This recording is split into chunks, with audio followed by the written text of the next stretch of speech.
Hi,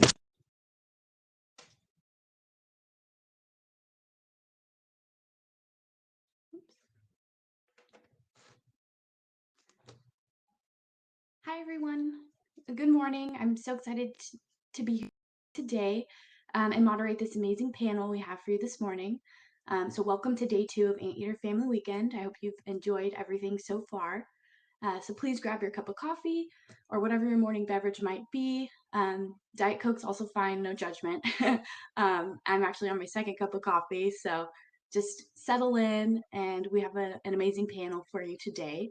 So you might recognize my name. My name is Lauren Walker, and I work in the Office of Parent and Family Engagement at UCI. I've been in this role for quite some time now, and it's just been amazing getting to know our amazing students and their families. So thank you for joining us.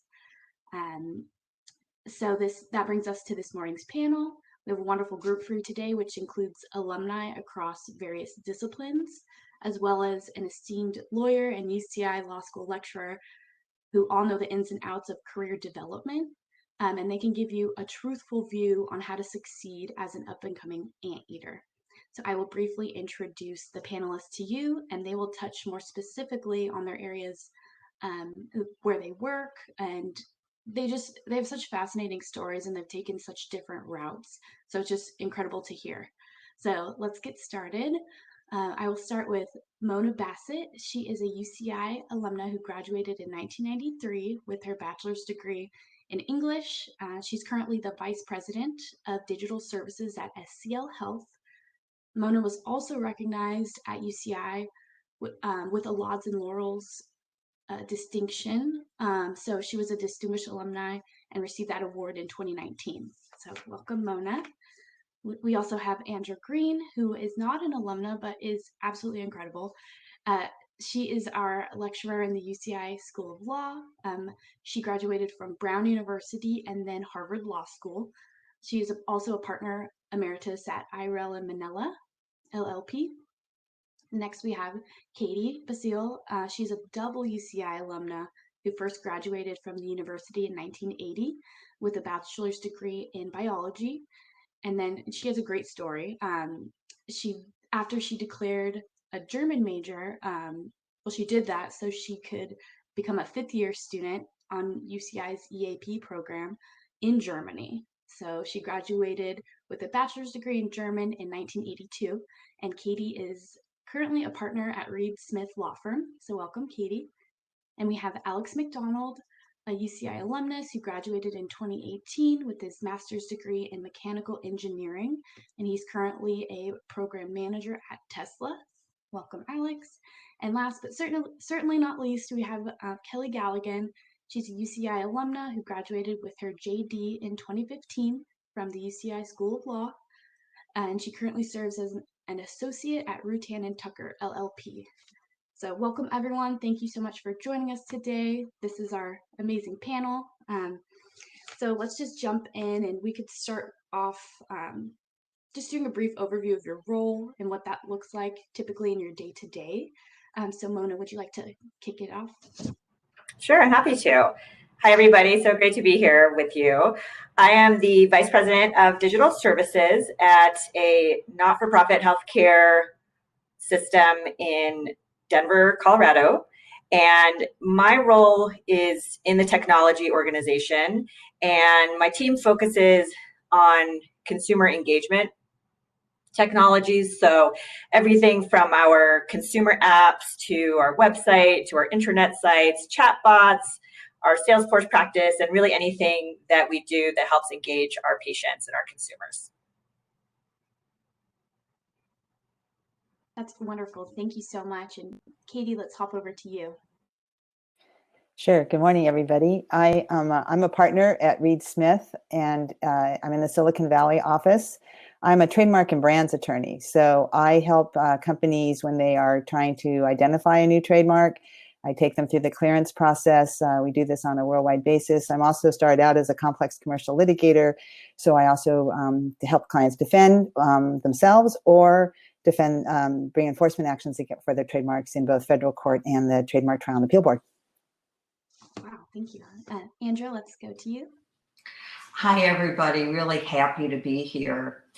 I am a partner emeritus, which means I have retired from the firm. I'm at Irella Manella here in Newport Beach, where I've spent the last 35 years.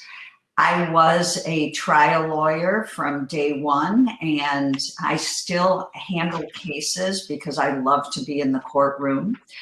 I have handled complex litigation cases throughout my career, generally big companies suing other big companies for lots of money, but there are always lots of interesting legal issues. I was the managing partner of my firm, so I got to herd a lot of cats for a number of years.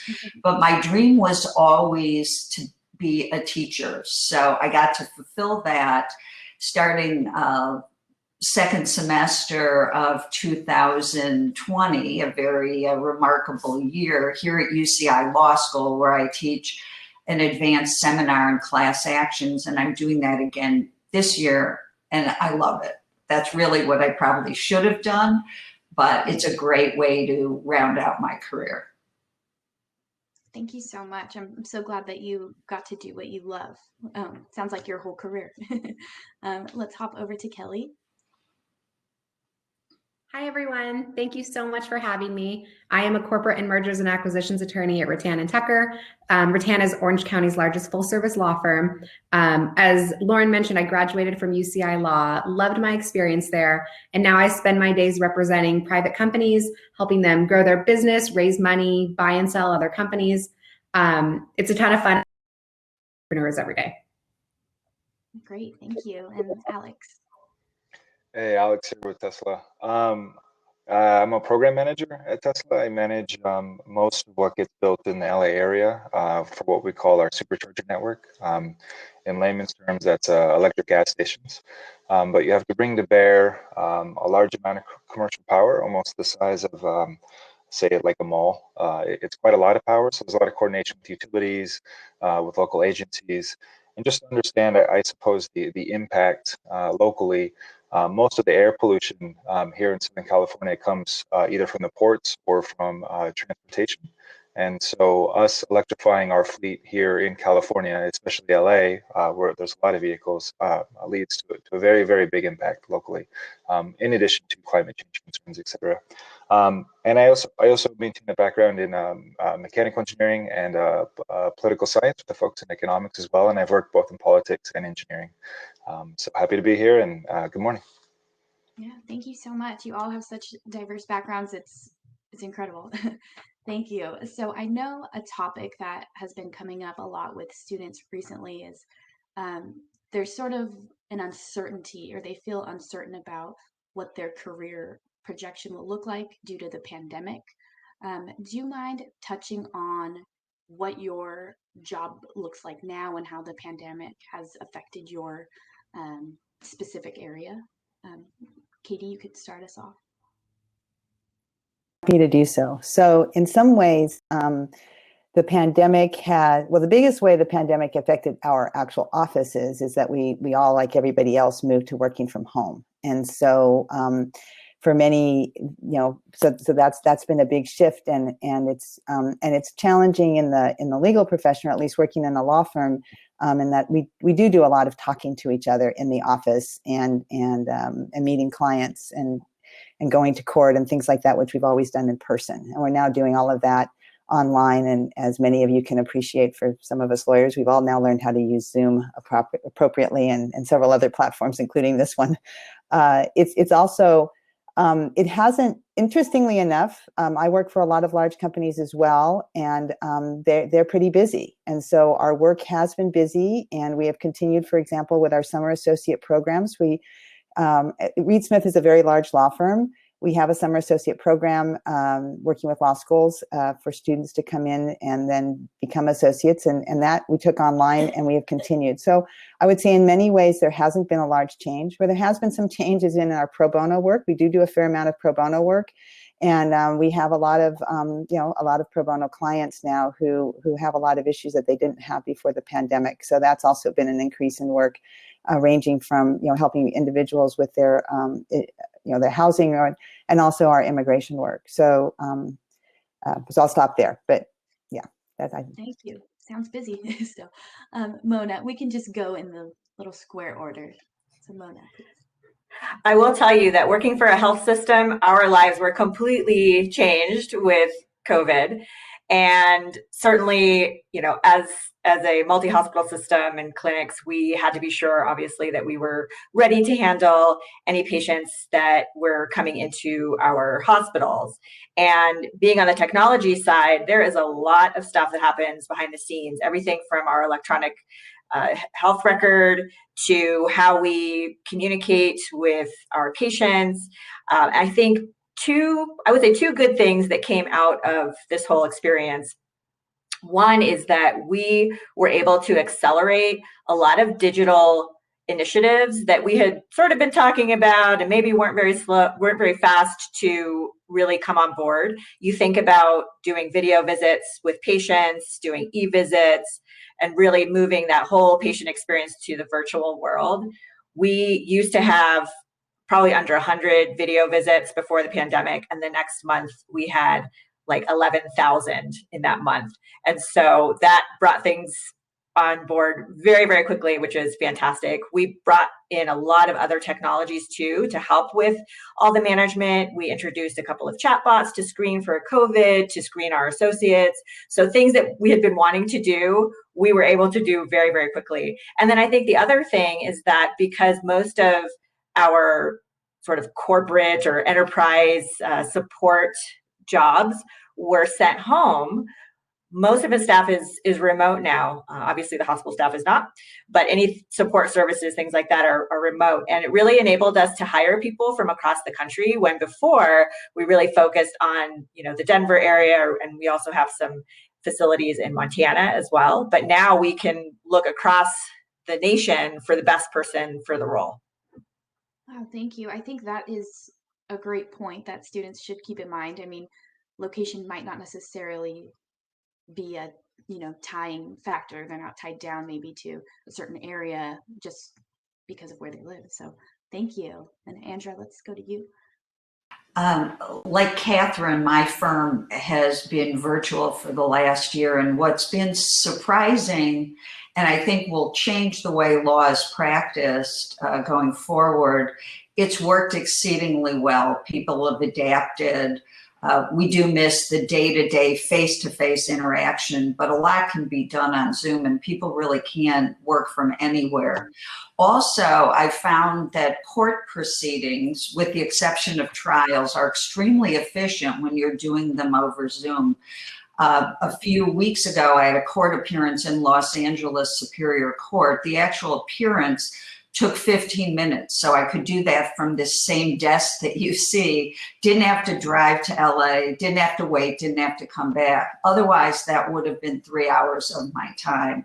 So I think you're going to see a lot more use of that kind of technology. And in terms of the legal profession in general, the litigation has exploded. There are all kinds of new and very interesting lawsuits that have arisen out of COVID. So it's a very interesting time to be a lawyer. And from the side of remote learning, I've seen a great difference between what it was like to teach spring semester 2020 and what it's like to teach now. UCI Law School has been extremely nimble in creating a very excellent virtual law school. It devotes a lot of resources to teaching us, the faculty, how to bring students the most that we can through this remote environment. So the pandemic has really brought many things forward, I think, in all professions. Yeah, thank you. I agree. I didn't even think about the increase in lawsuits and things like that. So that didn't come to mind. So thank you for bringing that up. And Kelly, let's go to you. Yeah, my experience is very similar to what Katie and Andrew are seeing. It's kind of fun being in private company M&A because I don't specialize in a specific industry. I work with private companies in every sector. So I feel like I get a really good taste of, private company business markets. And in March, things got a little scary. I think, any deal I was on shut down immediately. but within 2 or 3 weeks, all the deals were back on. And in fact, we've had a really hot year as well. M&A has been really hot. I think people are just eager to get the economy going again and, to increase deal flow. So we've actually seen a lot of work. So that's been awesome. And it's fun to see private companies doing well in Orange County. That's always really good to see. And I also wanted to mention that, for the younger generation, for me included, it's really important for us to have a lot of autonomy and flexibility in our jobs. And I think the pandemic has done wonders in terms of allowing us to have that. There are so many partners who I work with, and they've worked at their desks for 50 years, and every day, Monday through Friday, they are at their desk, and they were forced to go remote. And now so many of them are saying they will never go back to 5 days in the office. I think people are realizing it's doable. And I think maybe the younger generation knew it. And it took a little bit of, being forced into it to kind of make that change happen. But I think, the pandemic was obviously unfortunate in so many ways, but there are some good things that came out of it. And that's one of them. I think people will see a little bit more flexibility with their jobs going forward. Thank you. I definitely agree. It brings a more work-life balance, I think, too. Like Andrew mentioned, not having to sit in traffic or things like that. I feel like you can actually get more done. So thank you. And Alex, let's go to you. So like a lot of the technology companies, we were already working remote where it made sense, myself included. So I think by and large, I've been able to avoid having to become a cat. Zoom lawyer joke. So we were already familiar with all of that and able to pivot. Some things got easier. So a lot of government agencies were still, needed hard copies, like when we would go to permit projects, for example, and they pivoted very quickly to digital and online platforms, or even just email. Before, we'd have to print out the large construction drawings and have an engineer stamp and physically deliver them. And so it saved a lot of time and bandwidth, I think, in that sense. I would say, though, and this is probably more germane to those on the call. One of the challenges has not only been the cabin fever, right, that I think a lot of people have experienced, but also I think as you grow younger, there's challenges associated with networking, especially professionally. For myself, I was very active in that, and I found that that's helped me in my career. And a large part of that has been effectively cut off, I think, owing to the pandemic. And I think that would be, I imagine or suspect at least, a challenge for those newly coming into the space professionally, how to meet people in your relative field, and how to network and grow and help each other succeed in that arena. So certainly something I very much noticed, and part of that cabin fever is not being able to go out and interact with people, perhaps as we once did. So thank you. Thank you. I definitely agree. And so you all have such a different skill set, but you're all just so good at your craft and what you do. Do you mind talking about what skills you learned while you were in school, and how students can work on themselves now to be successful in the future? Katie, let's start with you. Okay, thanks. And I actually just really quickly want to echo what Alex said, because as much as we've been very positive about it, the pandemic has been challenging in ways like that. And in fact, I find that I actually sit at my desk longer hours because it's here in the house, and have to learn from I think folks like Alex who are already working at home, how to build in some boundaries. And I imagine for all of you students, it's been equally hard. And so I think I kind of want you to take encouragement from the fact that there have been positive things about it, but don't want you to feel like, oh, everything's positive and I'm the only one who feels like it's negative. Because I think, as Alex pointed out, it actually is affecting all of us, and we're trying to do the best we can, including with the networking, as much as possible, which is challenging. As for the question you asked me, which I think was, what skills did I get in school? I have to say that for me personally, a lot of it had to do with with two things. One was like the EAP program and having to navigate working both with the university and then a different culture and getting to know people in a different environment. That skill has served me well over my career and over my life. And the other thing for me that made a big difference was learning biology. Learning how to think like a scientist, even though at the end of the day, I decided not to remain a biologist and chose to go into law, and then didn't do the classic, patent side of the house, did other areas. Learning to think, learning to critically think was really important, and I think, and I found that in biology, but I know you find it in every, in every field at the university. So those were the two things. And in terms of, I feel like it's hard to say. I came out of law school. I mean, I came out of UC Irvine not knowing what I wanted to do. So it's hard for me to say, oh, well, you should work on this or you should work on that, because I had no idea, and settled on law for a variety of reasons, not ever intending to be a lawyer even. And yet here I am, a lawyer all these years later.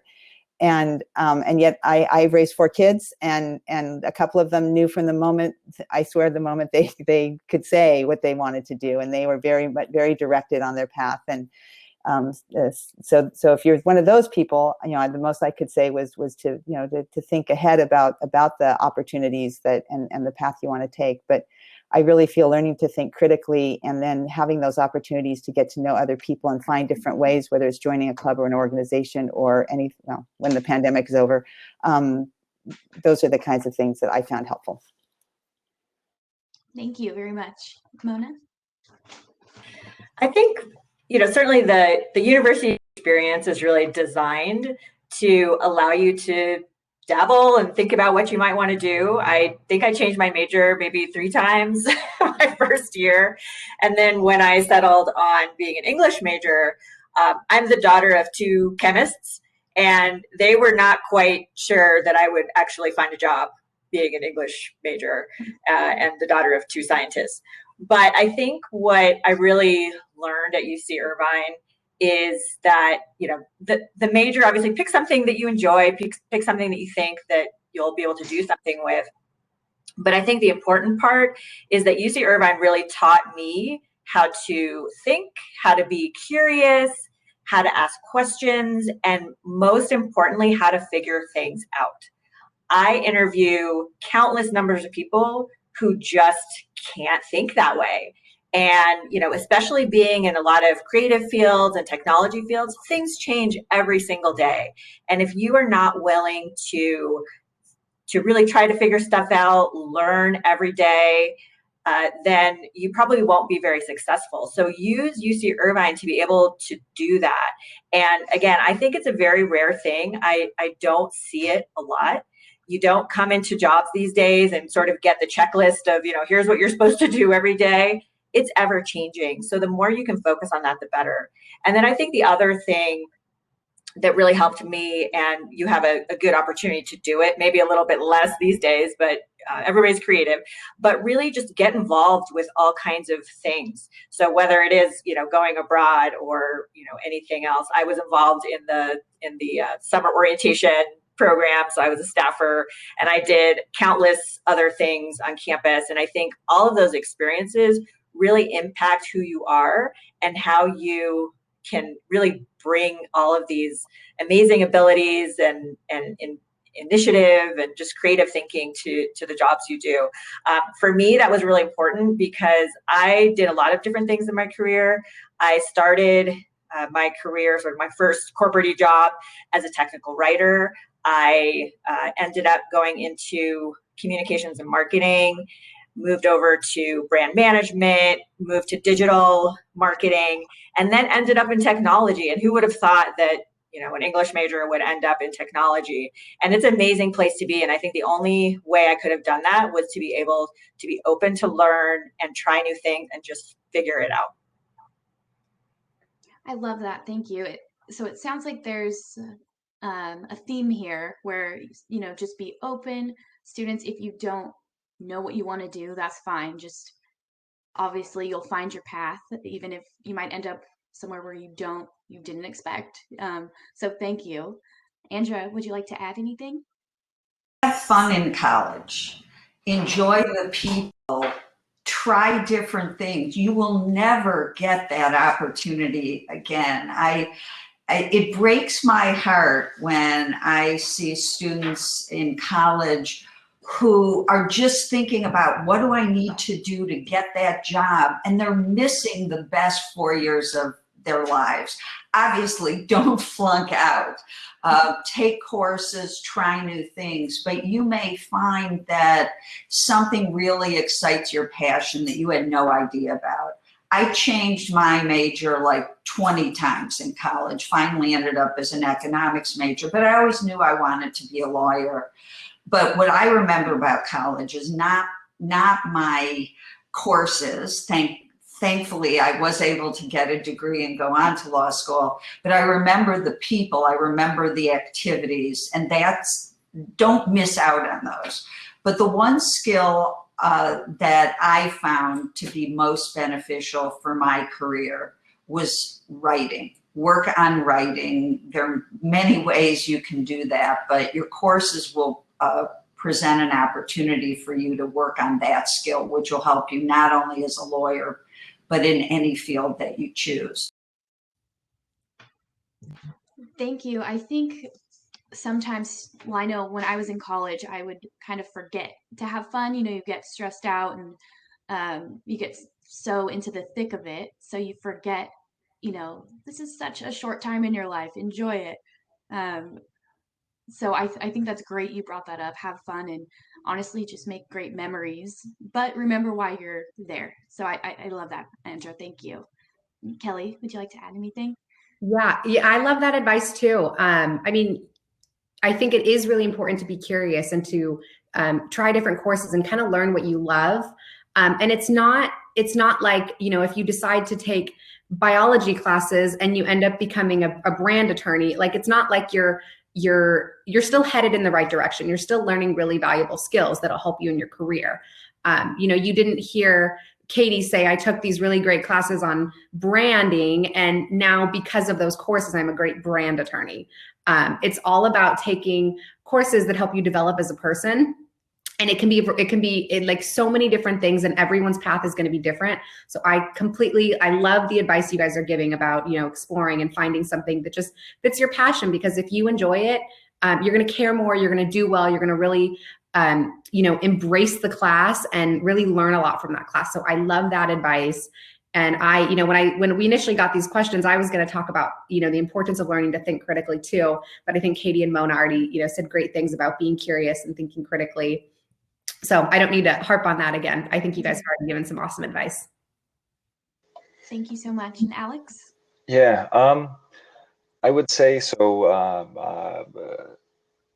Networking continues, I think, to be a very important thing, and maybe I'll touch on some like high level themes and explain a little bit as I get into it. But I think a large part of your success is owed to your personal network, and more so instead of getting to know people already in industry, which is certainly helpful, but maintaining relationships with who you go to school with now. Especially those who you meet who are hungry and aggressive and ambitious. You can help each other succeed after you get out of this program. And I think maintaining those relationships, both on a personal note, but also on a professional note, has been really helpful to me. I think planning for opportunity and also understanding the value in integrated study is also really helpful and impactful. Like many of my other colleagues here on the call, I jumped all around. When I was young, I was very interested in renewables. Then I had for many years in high school, I thought I wanted to do video game or make video games. And then I went to business law for a little bit, even got interested in patent law for a little while. Then I went to English, and then and I also had a separate interest in politics. By the time I went through all of that as an undergrad, I ultimately pivoted back to mechanical engineering, owing to the impact I wanted to have on the world. But I had so many liberal arts credits, I thought I might as well just get a degree as a result anyway in that arena as well. As an undergrad, I did Engineers Without Borders, went overseas, worked on a water project in Kenya.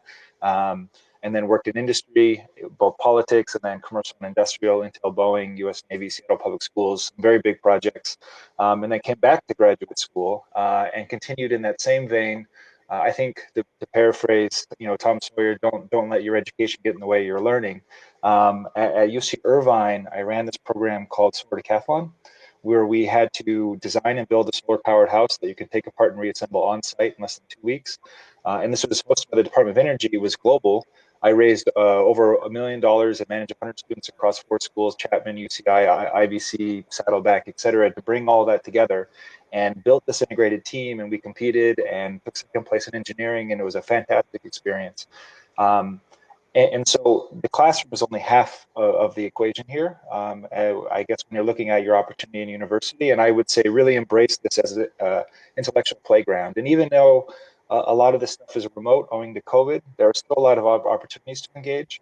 Solar Decathlon, for example, continues in a design capacity.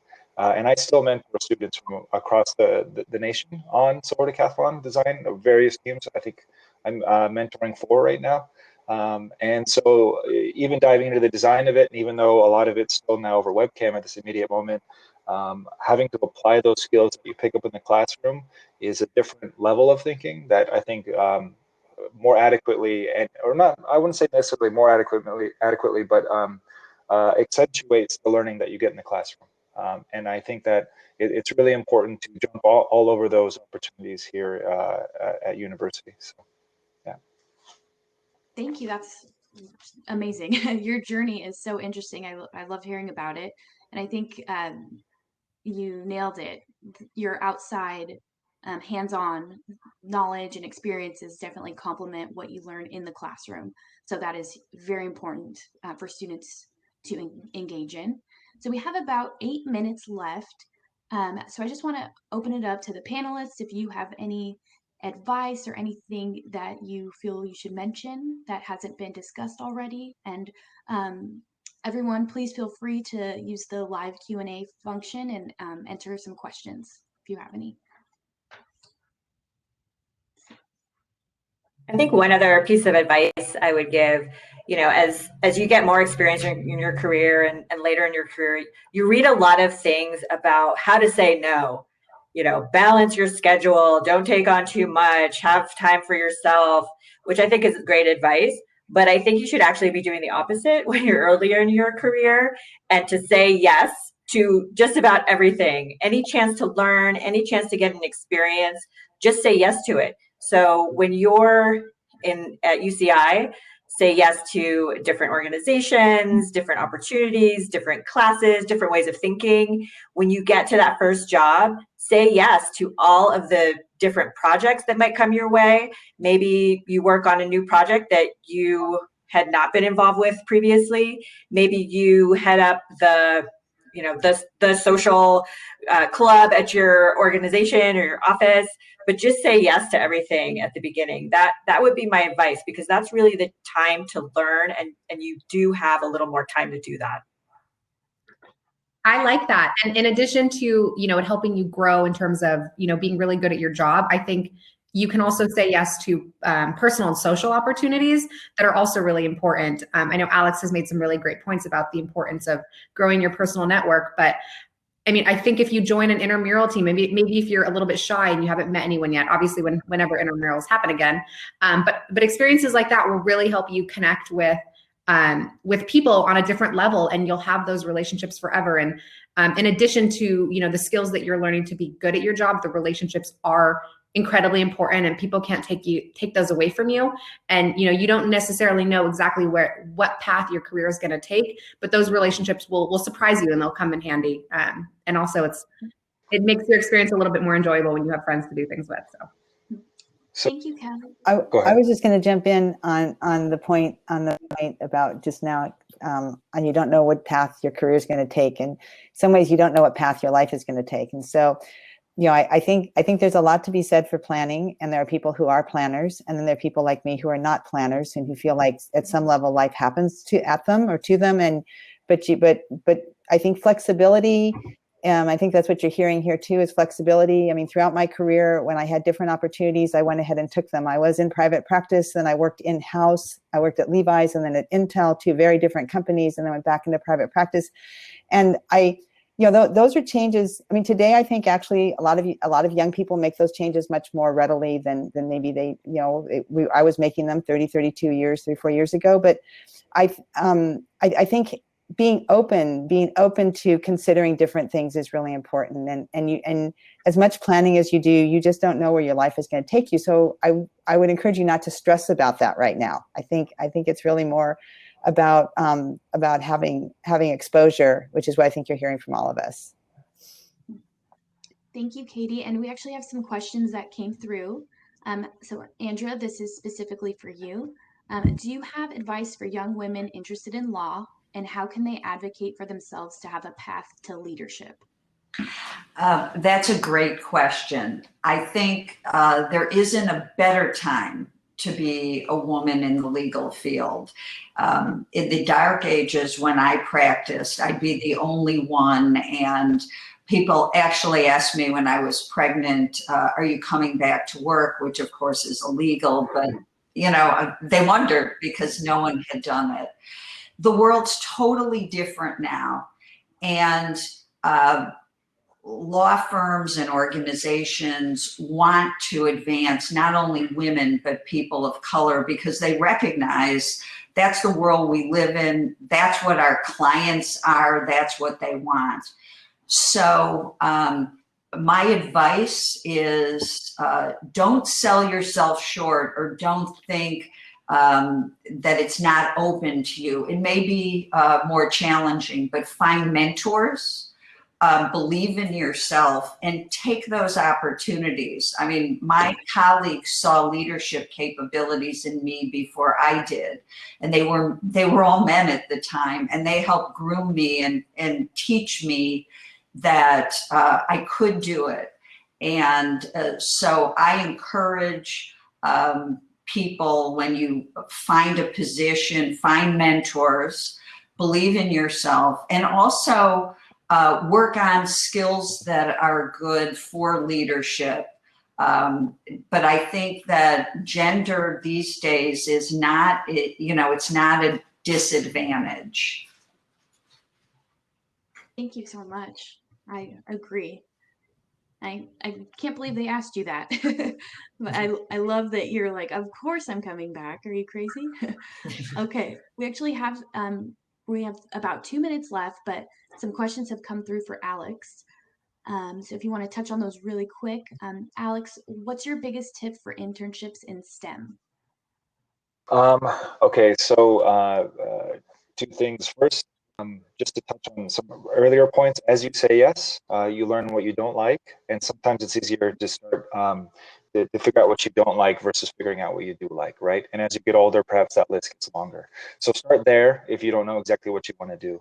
Now, the other thing I would say is prepare for opportunity, right? And because you can plan all you want, but the winds of time change, and so with respect to internships then, and germane to the question at hand, go online, look at job descriptions, take a look at the underlying or repeated themes as far as what skill sets they're looking for and experiences, either be it, not only the degree itself, the programs they want you to know, say SolidWorks, ANSYS, Python programming, etc.